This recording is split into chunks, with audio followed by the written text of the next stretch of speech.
Lorsqu'on ne fait pas attention, on peut se retrouver en train de s'éloigner de la parole de Dieu. On peut même perdre la notion du temps pour pas remarquer comment ça fait de temps qu'on est éloigné de Dieu et de cette relation qu'on a avec lui.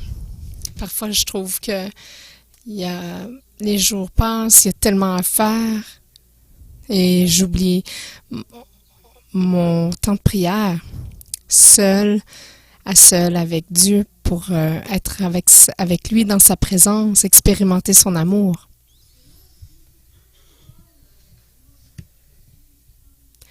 Il y a cette pensée qui passe dans notre tête. Ah, j'ai pas passé ce temps avec Dieu. Je suis tellement occupée. Je vais passer du temps avec Dieu, mais là, il y a plein de choses à faire et le soir arrive, on est trop fatigué. Il y a la promesse du lendemain. Ah oui, demain, je vais passer du temps avec Dieu. Mais demain ne vient jamais parce que demain devient aujourd'hui. Alors, tout à coup, il y a une semaine ou deux et ça fait tout ce temps qu'on n'a pas passé avec Dieu. On a cette réalisation qu'on a laissé ce temps passer. Jésus veut toujours passer ce temps avec nous. Il est là. Je l'imagine qui dit « Come on, je suis assis ici, je t'attends.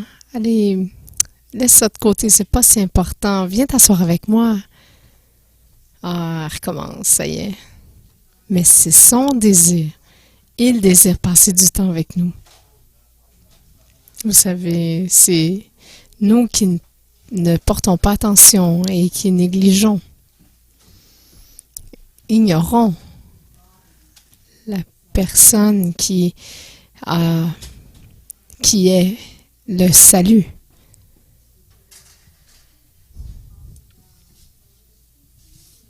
Il y a ces saisons où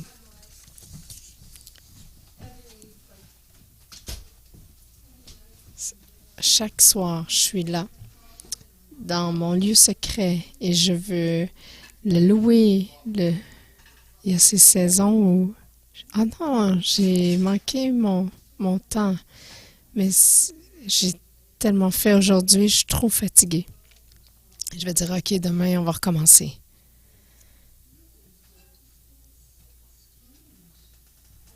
Ces saisons sont étranges. On dirait que vous n'êtes pas aussi près qu'avant. Et je crois que pendant ces temps, ce sont les temps où si nous nous retournons vers lui, ces temps peuvent nous rapprocher encore plus près de lui parce que nous sommes tellement désespérés pour Dieu, avec ce désir de recommencer cette relation de nouveau. Il y a ces saisons qu'on appelle saisons sèches, où ça peut être une saison où on se reprend à avoir encore plus de désir pour le Seigneur. Et ce qui est merveilleux, c'est qu'il est toujours là. Alors, lorsqu'on dérive, on peut dériver de la confiance qu'on lui porte, mais on peut permettre à ces situations difficiles pour devenir nos points focus. Parfois, les problèmes peuvent devenir plus grands que Dieu. On peut avoir peur que les autres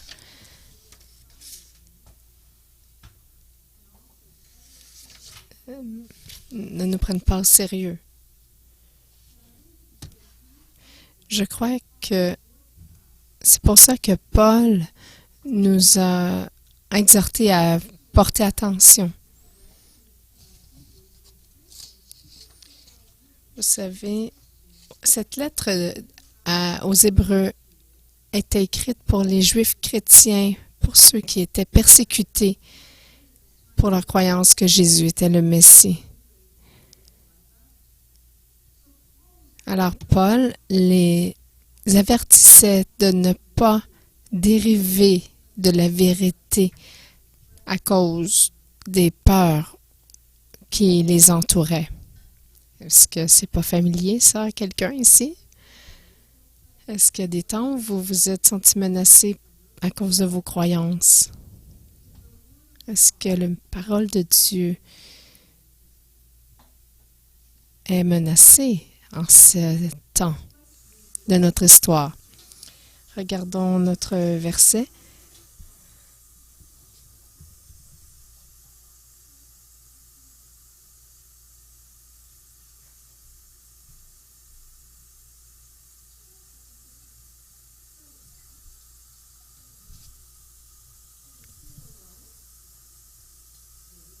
Voici le verset que nous attendions de la Bible second dans Hébreux chapitre 2 verset 1. Puisqu'il en est ainsi, nous devons prendre encore plus au sérieux les enseignements que nous avons reçus afin de ne pas être entraînés à la dérive. Alors, nous allons définir quelques mots. L'expression de prendre encore plus au sérieux, earnest en anglais, ça veut dire plus abondant, plus excessivement, plus grand, plus souvent. C'est tiré du grec périssotéros, qui veut dire, c'est le grec proseko, qui veut dire être attentif à, s'appliquer, s'attacher, se tenir ou s'attacher à une personne ou à une chose, un dévouement à la pensée et à l'effort. Alors, avec cette définition de l'expression earnest heed en anglais, qui est de prendre encore plus au sérieux en français,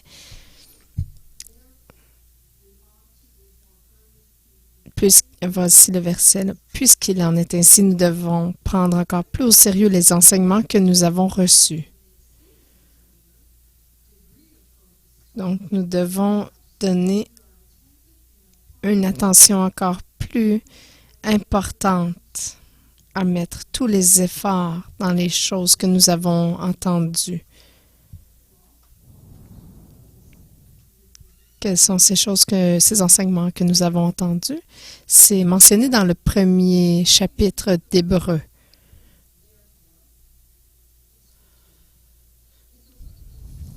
Alors, ces paroles des Écritures sont encore plus importantes parce que ça veut dire que ça a plus d'importance. Pour cette raison, regardez donc Hébreux 2, versets 1 à 3. C'est pourquoi nous devons... Donc, c'est pour cette raison, le mot « pour cette raison » implique qu'il y a des conséquences si on ne prend pas au sérieux l'avertissement précédent.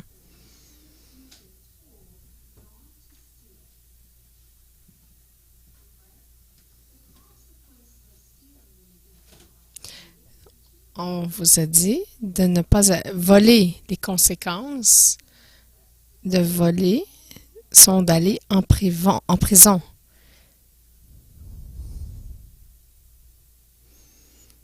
Il y a des conséquences si on ne fait pas nos devoirs, par exemple.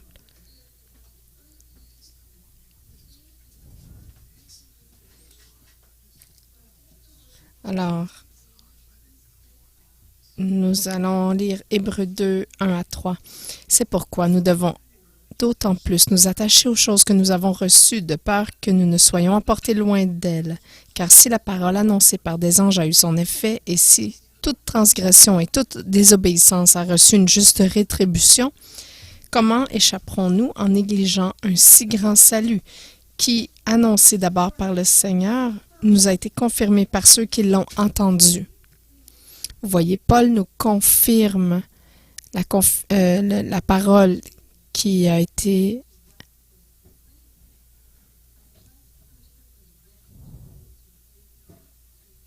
confirmée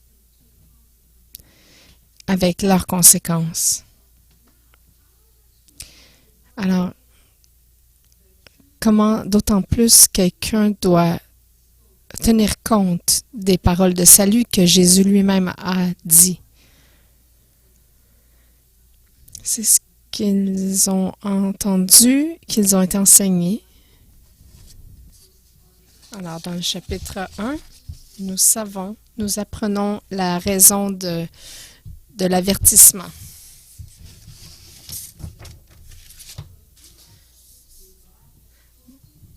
Alors, voici le chapitre 1, Hébreux, verset 1, chapitre 1, verset 1. Après avoir autrefois, à de nombreuses reprises et de bien des manières, parlé à nos ancêtres par les prophètes, Dieu, dans ces derniers temps, nous a parlé par le Fils qu'il a établi héritier de toutes choses. Alors, Paul nous rappelle que Dieu a toujours parlé dans le passé, par les prophètes, de toute l'histoire, de plusieurs manières miraculeuses, en expérience qui avait pour but de former la fondation de la réalité de Dieu, des autels avec des blocs.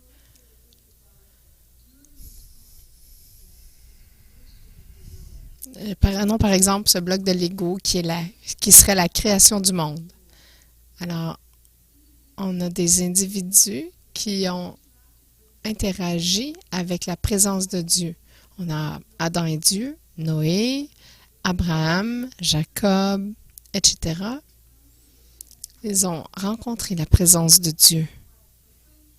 Ils ont proclamé ces décrets par les anges, par des visions, des rêves, des anges qui parlaient aux gens, des visualisations, observer tous les miracles, les signes et les prodiges. Lorsque les gens ont obéi à Dieu et ceux qui n'ont pas obéi à Dieu, qui ont la mer Rouge qui a été divisée, la ville de Jéricho, les aveugles qui voient, les boiteux qui marchent. Alors, tout ça, ce sont des blocs de construction qui s'empilent pour faire la fondation afin de témoigner du caractère de Dieu. Alors, Paul se rappelle à travers toutes ces interactions de Dieu avec les gens qui s'affirment, qui exposent sa nature, tout ce qu'il fait. Il explique tout ça dans les derniers jours. Jésus se révèle.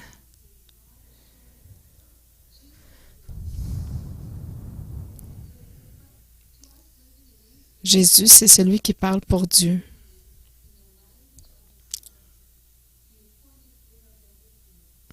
Dieu, dans ces derniers temps, nous a parlé par le Fils qu'il a établi héritier de toutes choses.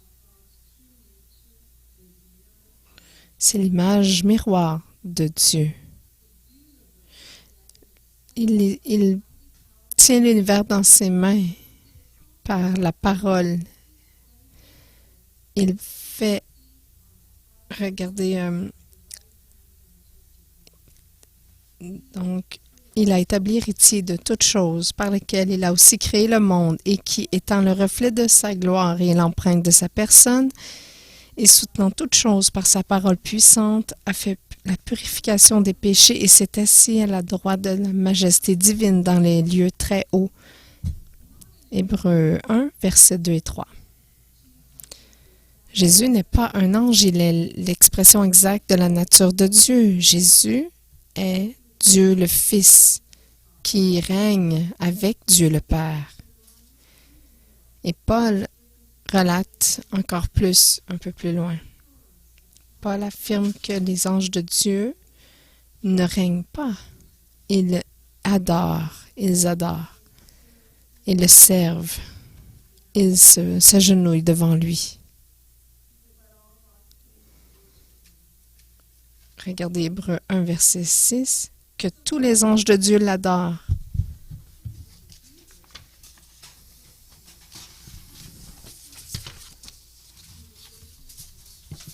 Après tout ce qu'ils ont appris de Dieu à travers les anges, des pères fondateurs, ce qu'ils ont entendu pour eux-mêmes, ce qu'ils ont vu et expérimenté, la vérité dans laquelle ils ont cru après l'avoir reçu.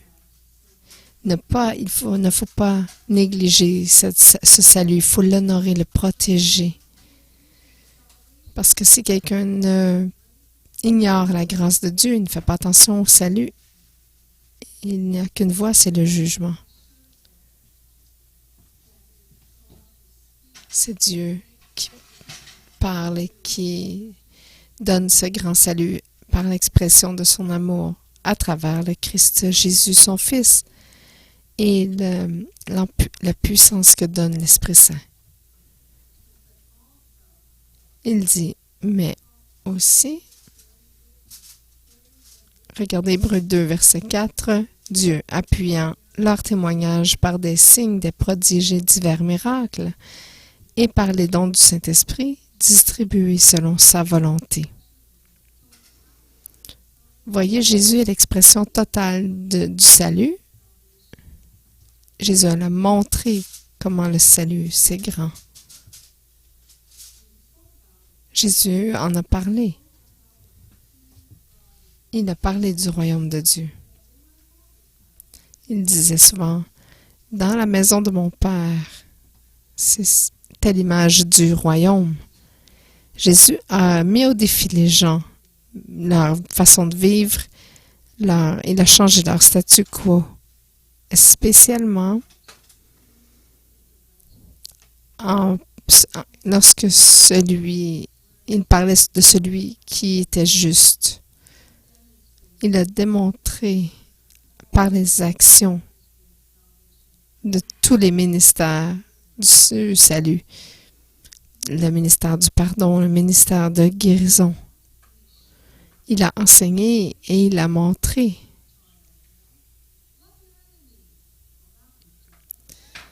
Dieu qui dit « Aime tes ennemis », c'était très révolutionnaire pour l'époque de prier pour ses ennemis. Jésus a fait le mentorat pour nous montrer comment avoir cette relation avec Dieu le Père. Il a dit « Je vois ce que le Père fait, je le fais, et je dis ce que j'entends le Père dire. »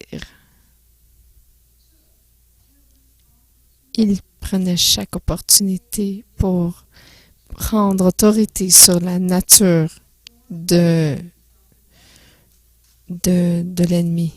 Il a arrêté les tempêtes, il a repoussé les esprits mauvais, il a servi et il a sacrifié sa vie pour les buts et objectifs de Dieu. Il a même lavé les pieds. Il a lavé les pieds de ses disciples. Il a été crucifié. Il a été relâché. Le royaume de Dieu. Il a guéri, il a sorti les esprits mauvais, il a fait des miracles et ressuscité les morts. Tellement que John dit qu'il n'y a pas suffisamment de livres dans le monde pour écrire et relater tout ce qui s'est passé. Les gens ont vu et expérimenté, ils ont reçu ce ministère.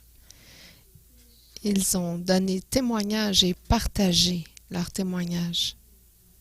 Voyez-vous ce qu'il a fait? Dieu le Père était derrière son Fils. Il a relâché la puissance de l'Esprit Saint pour les signes et les miracles. Il relâche ce don pour ceux qui ont une relation avec Jésus.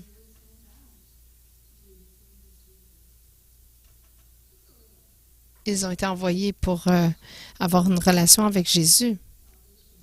Vous savez, la définition du mot salut. Être sauvé, c'est en grec sozo et soleria. Ça veut dire intégralité dans le corps, l'âme et l'esprit. Guéri, délivrance, racheté, sauvé de la séparation éternelle avec Dieu. Habilitation à réussir et à naître de nouveau avec le mandat de démontrer l'atmosphère du ciel. C'est vraiment le salut. C'est tellement un merveilleux cadeau lorsqu'on le reçoit et qu'on le comprend complètement et qu'on vit dedans avec tout ce que ça implique. C'est tellement une belle occasion pour nous tous. On n'a pas juste reçu un billet pour le paradis, on a reçu la personne du salut lui-même. Lorsque Paul dit qu'on doit vraiment porter attention, il voulait dire vous devez être proactif, donner encore plus d'attention au ministère de ce salut. Donnez-y de l'honneur, tout ce que ça implique, ne pas le négliger. Ce n'est pas seulement d'aller au paradis. On ne veut pas le négliger, ce cadeau. La négligence, c'est de ne pas mettre de soin. De regarder à quelque chose comme insignifiant. Parfois, on peut devenir comme un petit peu émoussé et paresseux. Et Paul nous avertit de ne pas prendre pour acquis ce billet pour le paradis, de le montrer à tout le monde.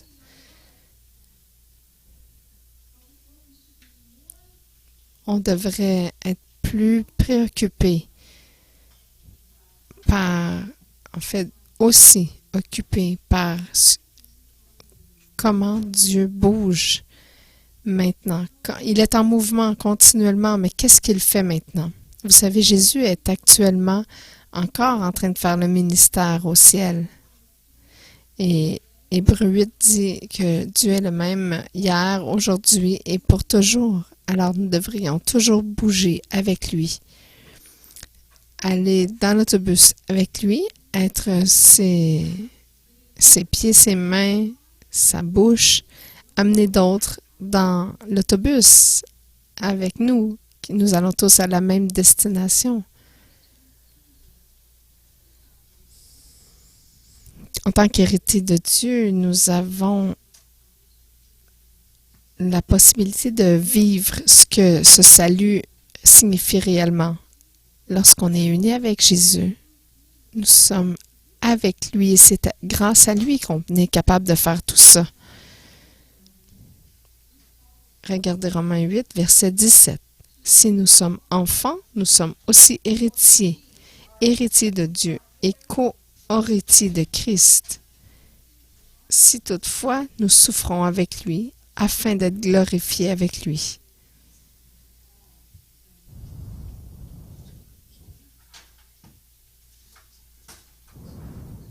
Tout ce qu'il a et tout ce qu'il est.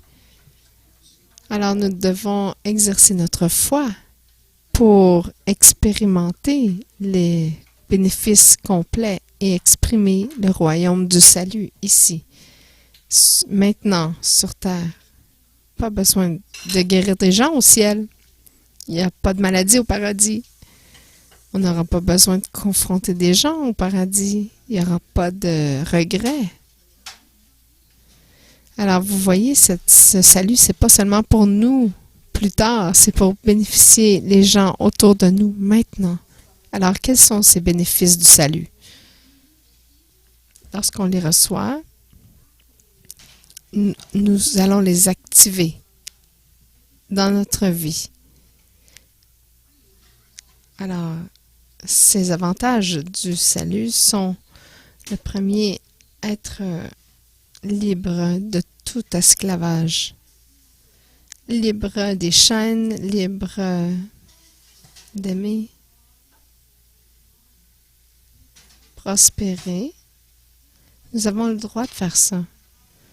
Nous avons le droit d'être remplis de puissance par l'Esprit Saint. Nous avons le droit d'être en paix, même dans des situations difficiles. Nous avons été autorisés pour utiliser le nom puissant de Jésus-Christ. Nous avons été appelés à déclarer cette victoire de Dieu dans nos vies. Il y a tellement plus. Il y a abondamment plus que ce que vous pouvez imaginer. Il y a tellement. Alors, Jésus nous a enseigné à prier pour que son royaume soit établi. Ton royaume vienne. Que ta volonté soit faite sur la terre comme au ciel.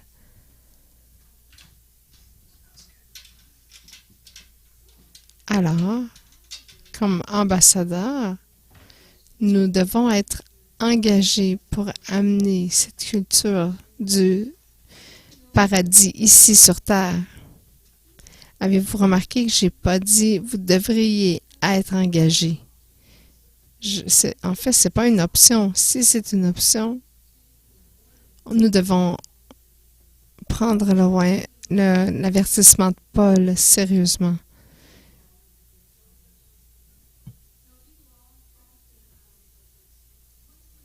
Paul a souvent demandé, quel est mon appel?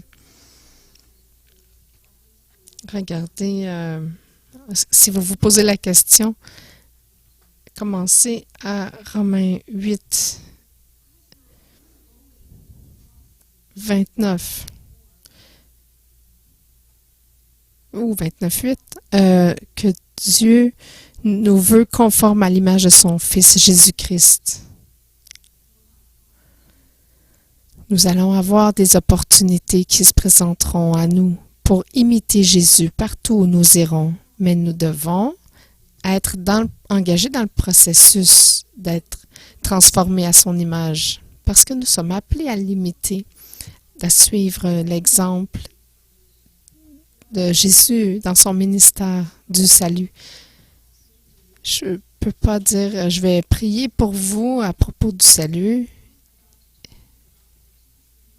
C'est pas parler à propos du ticket que nous avons reçu, du billet que nous avons reçu pour le paradis. C'est démontre et parle. Il faut agir en tant qu'enfant de Dieu, en étant et en prenant une part active, en partageant ce que Jésus fait dans votre vie aujourd'hui, pas seulement il y a 20 ans. Qu'est-ce qu'il fait aujourd'hui? Comment est-ce que Jésus est vivant en vous aujourd'hui? Nous devons garder cette passion, garder ce témoignage du salut extraordinaire que nous avons reçu, le garder actif et le partager autour de nous. Lorsque nos croyances sont menacées, alors de façon intentionnelle, nous devons vivre le royaume intentionnellement. Vous savez, ça crée une atmosphère. Amener le ciel sur la terre, ça amène la paix et les gens ont besoin de paix. Ça crée une atmosphère de joie. Nous devons exprimer la joie, la force.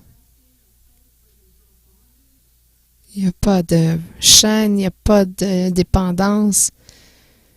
C'est une place où quelqu'un est rendu complet.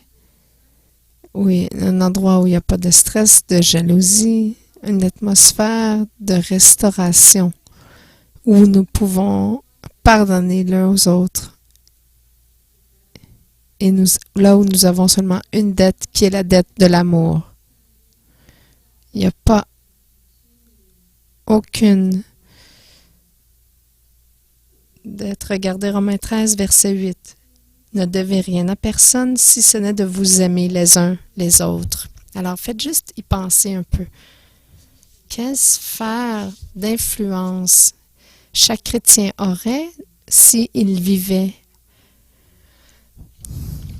à l'intérieur de ce ministère du salut? C'est notre mandat céleste.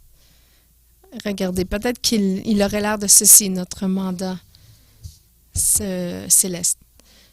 Nous pourrions parler des paroles de vie, être proactifs en faisant des restitutions et devenant des créateurs de paix.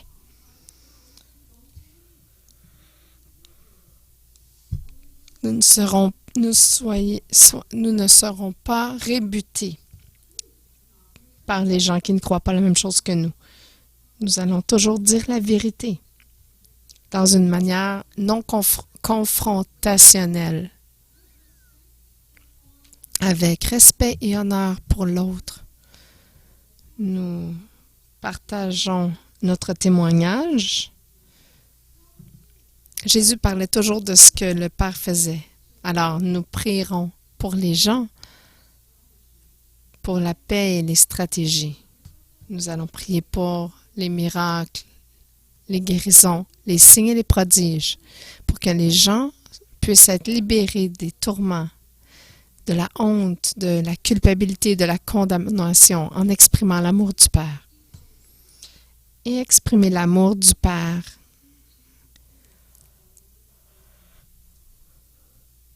Introduire Jésus, présenter Jésus aux autres. Et utiliser l'autorité qui nous a été déléguée en tant que peuple choisi de Dieu. Nous avons cette autorité. Et d'être un signe, une merveille pour les gens autour de nous. Que les gens disent « Ah, je comprends pas comment tu peux être comme ça. Wow, je sais pas ce que t'as, mais je le veux. » Pourquoi est-ce que vous croyez en quelque chose que vous ne pouvez pas voir? Soyez un signe et un prodige. Expliquez ce que cette relation est. Jésus a dit, ceux qui croient en lui vont faire ces signes et ces prodiges. Êtes-vous un croyant? Bien sûr. Alors, vous avez ce potentiel en vous. Je vous dis la vérité.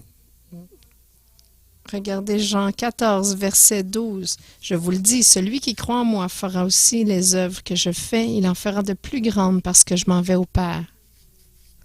N'est-ce pas merveilleux? N'ignorons pas et ne négligeons pas cette part que nous avons dans le grand ministère du salut. Soyons des épîtres vivants.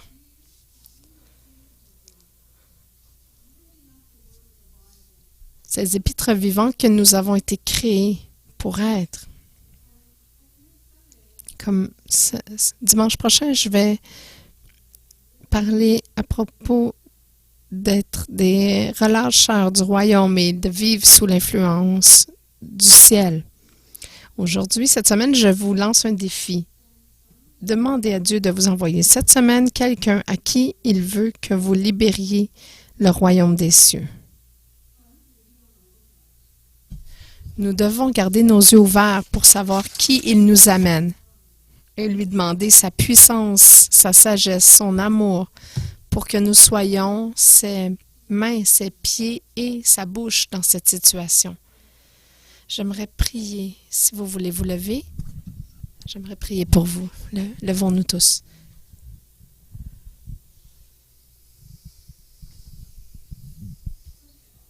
Premièrement, Premièrement, Père, moi, peut-être nous, confessons un manque de passion pour exprimer ton royaume ici sur terre, pour tout ce temps où nous t'avons négligé et pas assez donné de nos ressources. Tout ce temps où nous n'avons pas passé ce temps avec toi parce qu'on était trop fatigués. Père, on te demande de nous nettoyer de tout mal et de nous remettre cette passion dans notre cœur, rallumer la flamme, raviver la flamme dans nos cœurs pour ton royaume et ton salut. Aide-nous à ne pas être apeurés, mais plutôt d'avoir le courage de démontrer et de parler de ce que ça veut dire de vivre ce grand salut. Ravive-nous, Seigneur, et donne-nous cette possibilité d'apporter plus attention à tout ce que tu as pour nous et que tu désires nous transmettre et transmettre aux autres. Merci, Seigneur. Amen.